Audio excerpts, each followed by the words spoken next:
DC Comics. Alors bien sûr, DC Comics, je rappelle brièvement que ce sont les Superman, Batman, les GLA, Wonder Woman, tout ça. Et faut pas confondre avec Marvel, bien sûr, avec les Avengers, les Spider-Man. Il faut bien faire le distinguo, les enfants. Donc DC Comics aujourd'hui, Superman et consorts. Ouais, encore que il y a eu des crossovers. Certes. Officiels, j'entends, hein, bien sûr. Bien sûr. Attends, attends. Effectivement, il y a des crossovers de temps en temps. Oui, il y a eu un j'étais en train d'expliquer donc que oui, bah, il y a quand même eu des crossovers. Mais officiels, mais pas souvent. Voilà, je ne saurais pas dire quand était le dernier ni comment. Voilà, donc c'est pas impossible que ça se croise, si je puis dire. Oui. Et d'ailleurs, il y a une blague qui circule couramment parmi les fans de Disney comme moi. C'est bon, maintenant qu'ils ont racheté Marvel, t'imagines s'ils rachetaient DC aussi. En d'autres termes, les crossovers seraient beaucoup plus courants. Oui, mais enfin, ils vont pas faire ça parce que ça appartient à Warner, les autres trucs. Ben justement, autrefois, ça semblait aussi impossible que Lucasfilm appartienne à quelqu'un d'autre, puisque, rappelle-toi, c'était Fox qui avait la main mise sur Star Wars. Eh ben, comme quoi, fallait pas dire impossible trop vite, hein. Donc voilà. Ouais, certes, mais bon. Et ceci dit, moi, je suis déçu d'ailleurs que ce soit Marvel qui s'est racheté, parce que ça m'a à peine fait tiquer, quoi. Ah ouais, Marvel, c'est quoi déjà? Ah oui, ce truc-là. Enfin, tu vois, malheureusement, en tant que fan de Disney, il se trouve que je suis plus une fille d'ici. Alors pourquoi? Bah c'est tout simple, c'était que petite fille, j'étais pas le genre de personne à qui on aurait acheté Strange ou je ne sais quoi. Bah oui, Strange d'ailleurs. J'avais pas les sous non plus pour acheter Strange, je savais même pas que ça existait de toute manière, donc voilà. Ça c'était fait. Ensuite, il m'était arrivé de croiser peut-être la tête de Spider-Man quelque part, je sais plus où, mais bon, bien que je ne sois pas arachnophobe, j'avais trouvé assez sinistre. Le dessin animé à la télé, non? Comment? Le dessin animé à la télé, Spider-Man. Justement, non, j'étais trop jeune pour l'avoir vu. Je sais que tu l'avais évoqué là, mais non. Vu les dates dans nos années récré à deux, c'est impossible que je l'ai vu. Ah ouais. Il y a aussi eu un téléfilm de triste mémoire. Ça devait être sur une couverture de magazine ou quelque chose, voilà. Bon.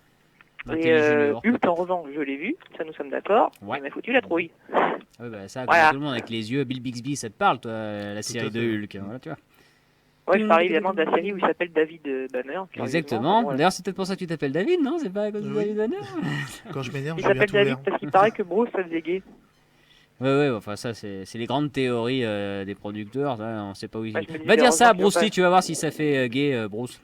Je me dis, on voit heureusement qu'ils n'ont pas adapté Batman, ils ont été capables de le rebaptiser, encore que quand on voit ce qu'ils ont fait de Batman à la télé. Dans les années 60. Donc je disais donc, grâce à la télé finalement, c'est la télé, cinéma, tout ça, que je connaissais les super-héros. Ouais. Donc comme beaucoup de monde, j'avais vu les 4 films de Superman, je crois.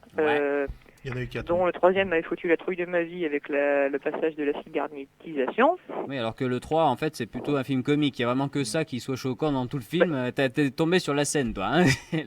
Disons que quand je regarde cette série, cette scène aujourd'hui, surtout que les effets spéciaux ont pas mal vieilli, je fais, mais c'est ridicule. Mais bon, ça fait les pas enfants, peur. tu sais, donc voilà. Quoi. Mais cela dit, ça peut te rassurer. Moi aussi, quand j'étais gamin, j'aimais pas cette scène. Bon. Ouais, puis en plus, j'ai lu depuis que l'ordinateur c'est Brainiac. J'ai dit, c'est foutez-vous de nous, quoi. Ouais. Enfin voilà, faut que je réexpliquerai ce que c'est, mais ne ça va pas. C'était plutôt pour moi des héros de télé, quoi. Voilà, il y avait les films de Superman, il y avait la série avec Wonder Woman, et il y avait, vous allez rire, la série de Batman. Et parce qu'elle avait été souvent rediffusée, évidemment, je parle pas de la première diffusion, j'étais pas né, hein. Ouais, nous non plus, hein. On était pas dans les années 60, c'est sûr. On l'avait vu sur Canal+, à la rediffusion, ou sur la 3 dans Disney Channel. Il y avait la 3, Canal+, effectivement. Voilà. Bon bref, moi j'avais vu dans ces moments-là. Et puis je me disais, mais du coup je me dis, mais heureusement, parce que du coup j'acceptais sans broncher Robinette, comme disait ma petite sœur, qui se fait capturer tous les 3 jours. J'acceptais le gros bide et le costume bleu de Batman. Même j'acceptais des absurdités, comme les onomatopées. Ouais. C'est après que je me suis rendu compte que, enfin depuis justement le reboot des années 80, là, Dark Knight, qu'en fait c'était plutôt un personnage qui logeait dans la ténébritude, quoi, depuis. Enfin vous le savez, avec le cinéma et tout. Voilà. Donc du coup pour moi revoir la série c'est un peu difficile. Et dans la foulée j'ai vu les films de Tim Burton et je dirais bon à partir de là oui ça va quoi. Mais pour toutes ces raisons pour moi un super-héros était un héros de télé, je connaissais que ceux de la télé et puis c'était ceux d'ici quoi, voilà. Ça explique que je sois une fille à d'ici. Une fille d'ici. D'ailleurs, tu m'aurais dit à la même époque là que Super Jamie et l'homme qui valait 3 milliards, ou l'homme de l'Atlantide, que d'ailleurs on dirait Aquaman, c'était aussi des super-héros, j'aurais avalé sans problème. Hein. Il y avait une ressemblance quand même. Oui, dans la thématique. Ouais, enfin voilà. D'ailleurs, ils étaient tous dans Télé Junior. Comment? Ils étaient tous dans Télé Junior, bande dessinée. Ouais, tous en les prime. trucs comme ça. Encore que moi, j'ai pas accès, mais voilà. Oui. Et puis finalement, donc un beau jour, tu découvres que oui, voilà, c'était des héros de comics. Ah, d'accord. C'est quoi un comics? Ah oui, d'accord. Bon, bref. Après aussi, pareil. Souvent, il y a quelque chose que quand je le dis, ça scandalise beaucoup de monde, mais mon super-héros, en tout cas masculin préféré, c'est Superman. Parce Alors qu'il a là, une les gens me super disent, cape. ouais, mais non, mais voilà, pas assez complexe, patati patata. Oui, je Ah bah c'est comprends le les enfants, personnage mais le bon. moins intéressant au monde, hein, ça c'est clair. Ouais, c'est très souvent ce qu'on me dit. Mais Bah, moi, c'est je veux la dire, vérité. c'est une question d'habitude, je dirais, entre guillemets. C'est-à-dire que petite, je les voyais avec les 4 films, hein, les premiers, et qu'après, j'ai enchaîné quand j'étais ado sur Lois et Clark. Oui, bon, c'était le seul film que je connaissais bien parce que, justement, je ne lisais pas les comics. Parce que tu as eu du suivi avec Superman, parce que c'est le seul que tu avais tout le temps en Comment? vue, quoi. Tu avais un suivi avec Superman, c'est pour ça que tu t'y habituais. Mais je Voilà, il y conçois, avait un suivi. en fait, Et on aime après, Superman quand on connaît pas les autres, quoi. Bah, c'est le et super-héros le après, plus donc, fréquent. il y avait la Ligue des Justiciers, mais là, je parle du dessin animé, là, de l'univers dit de DCAU. Ouais, ouais. Enfin, c'est comme ça qu'on l'appelle, l'univers animé de DC, ça veut dire. C'est-à-dire les séries qui sont passées sur Cartoon Network et tout. Ouais. Alors, généralement, pareil, quand je dis ça, les gens font « Ah ouais, la série de Batman de 92 et tout ça et tout ça ».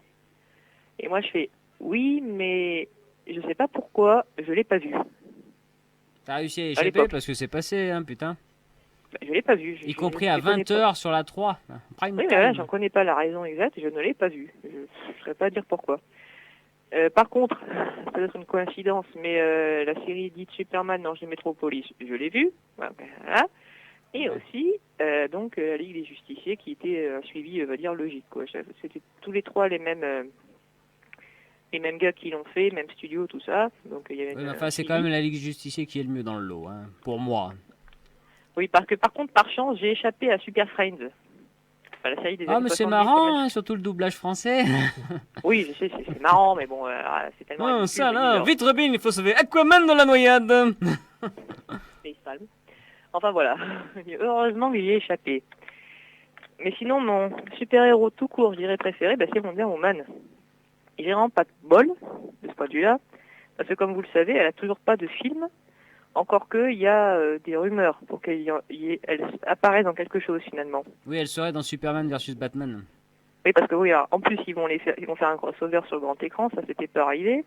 Donc quand ça arrive à la télé ou quoi, ou dans les comics, on appelle ça The World Finest, c'est-à-dire aussi Nec plus ultra en français. Bon, on comprend pourquoi. Et donc, elle apparaîtrait dedans. Moi, je me dis, c'est gentil, hein, jouée par une actrice que je connais pas, qui s'appelle Gal Gadot. Ça se dit vraiment comme ça. Ouais. Et je me dis, bon, c'est sympa, les gars, mais je veux dire, c'est pas comme si elle méritait pas d'avoir un film. Hein, mais Bah bon, oui, mais enfin, ils ont essayé de faire une nouvelle série et ça s'est arrêté au stade du pilote, même pas fini, parce que c'était une catastrophe. Alors, ça les a un peu échaudés, quoi. Elle était mauvaise, la série. C'est pas, le problème, c'est pas le personnage, c'est la série. Ah oui, mais on est J'ai vu le d'accord. pilote en question. Bah, C'était moi il y a aussi. 2 ans, je crois. J'ai vu le pilote. Ouais. Ce qui était bien parce qu'elle portait un pantalon au lieu de sa culotte, là. Mais malheureusement, elle était plutôt violente, c'est-à-dire qu'elle étranglait 3/4 les mecs avec son lasso quand elle les attrapait. Et qu'en plus, elle avait une troisième identité secrète, donc en plus de son identité de super-héroïne et son identité donc civile, Killian Prince, qui a des lunettes et tout, elle aussi. Donc la troisième identité, c'était une femme d'affaires qui disait, donc tout le monde savait qu'elle était Wonder Woman et qui était d'attention au merchandising qu'il y avait autour d'elle et tout. Et moi, je me dis, ouf, non mais d'où il nous la sort cette idée? Enfin, voilà. Donc je l'ai pas fait, on comprend pourquoi.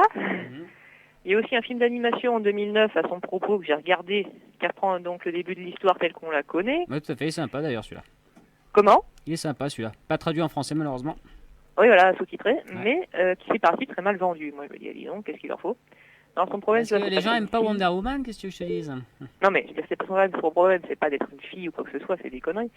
C'est juste que je dirais que contrairement à nos 2 autres membres de la Trinité d'ici, comme on l'appelle, la Sainte Trinité, parce que c'était les 3 premiers super-héros, Batman, Superman et Wonder Woman, créés, eh ben, c'est que je dirais que c'est entre guillemets une étrangère à notre monde.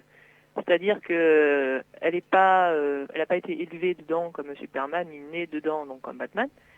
Elle a toujours été isolée sur son île là, de Themyscira, où il y a les dernières Amazones qui sont retirées volontairement du monde de l'homme, comme elle l'appelle. Donc, faut imaginer que toute sa vie, donc la princesse Diana, comme elle s'appelle vraiment, a été élevé en étant entouré que de femmes, et de femmes qui ont, on dirait, un savoir assez archaïque, c'est-à-dire que elles vivent un peu comme dans la Grèce antique, quoi. Ouais. Elles croient aux dieux grecs antiques, bon, tout ça. Et donc un jour, il y a, enfin, elles sont, je crois, sous le triangle des Bermudes, donc ça explique que personne puisse les atteindre d'habitude. Enfin, c'est les fameuses disparitions, quoi, c'est à cause d'elles, quoi. Jusqu'au jour où, normalement, enfin, initialement, c'était pendant la Seconde Guerre mondiale, il y a quelqu'un qui brise ce cercle. C'était en 1941, donc l'année de la création. C'est le lieutenant Steve Trevor, comme le nom l'indique, c'est un homme. Donc il dit, bon Coco, d'accord, on te laisse te rétablir, mais à part ça, tu étais supposé rentrer chez toi, hein, fis ça. Tu es donc dans l'île des femmes. Et donc là, donc la reine Hippolyta, la reine des Amazones, dit, bon, bah, faut désigner quelqu'un pour l'accompagner, parce qu'il va pas attendre tout seul, évidemment. Et elle organise un tournoi pour ça, et puis il y a sa fille qui participe incognito, et elle gagne. Donc la reine se dit, bon évidemment ça n'enchante pas que ce soit ma fille qui y aille, mais j'ai pas le choix. Elle s'est désignée. Donc c'est là que la princesse Diana revêt un uniforme, un genre d'uniforme qui rappelle le drapeau de la nation amie. C'est comment on dit, un hommage, quoi. C'est pour ça qu'elle est sapée comme le drapeau américain alors qu'elle n'est pas américaine. Bah oui. Bon, comme elle a été créée au début de la guerre, comme je disais, la mode était aux héros patriotiques, comme Captain America à cette époque aussi. Bah oui, complètement. Chez Marvel, donc voilà. Et donc elle l'envoie avec des armes telles que donc l'assaut de la vérité ou les bracelets par balle. Les bracelets par balle. À part ça, elle a quasi les mêmes pouvoirs que Superman d'ailleurs. Mais elle volait pas que... au départ. Hein. Au départ, ouais. Elle se baladait dans son avion invisible. Au début, elle avait un avion invisible, c'est exact. Mais parce que moi, ça m'a choqué quand je l'ai vu voler justement dans le dessin animé de la Justice League. J'ai dit, mais elle vole pas Wonder Woman, c'est quoi ces conneries? Et entre-temps, elle a appris à voler. C'est-à-dire qu'au début, elle avait son avion, mais bon, à la fin, ça faisait encombrant, si tu veux. Ouais. Donc ils ont décidé dans le comics que finalement, elle était bénie également avec le pouvoir du vol. Ce qui n'est pas plus mal d'ailleurs. Non, mais j'aime pas qu'ils aient tous le pouvoir de voler, parce que après, ça devient... Que quoi? Qu'ils aient tous le pouvoir de voler, je trouve ça ridicule, moi. Il faut pas tous qu'ils fassent la même chose, quoi. Ça fait le cumul des mandats, un peu, tu vois. D'accord. Comme dans des BZ, ils savent tous voler, après, c'est grotesque, quoi. Et voilà. Et donc, techniquement, après avoir accompagné donc Steve, en fait, elle reste dans le monde de l'homme, toujours comme on l'appelle. Alors, initialement, pour aider justement la bataille contre les nazis, puisque vous avez dit, nous étions pendant la Seconde Guerre mondiale. Mais après, même si l'époque change, elle reste quand même, parce que bon, elle s'aperçoit que donc le monde a besoin d'elle. Et ce que je trouve amusant, c'est que ensuite elle prend sa fameuse identité secrète, mais Steve ne la reconnaît pas, en fait, comme telle. C'est-à-dire, elle rentre dans l'armée comme lui, mais toujours le coup lui, des lunettes, hein. Les oui, lunettes voilà, et le chignon.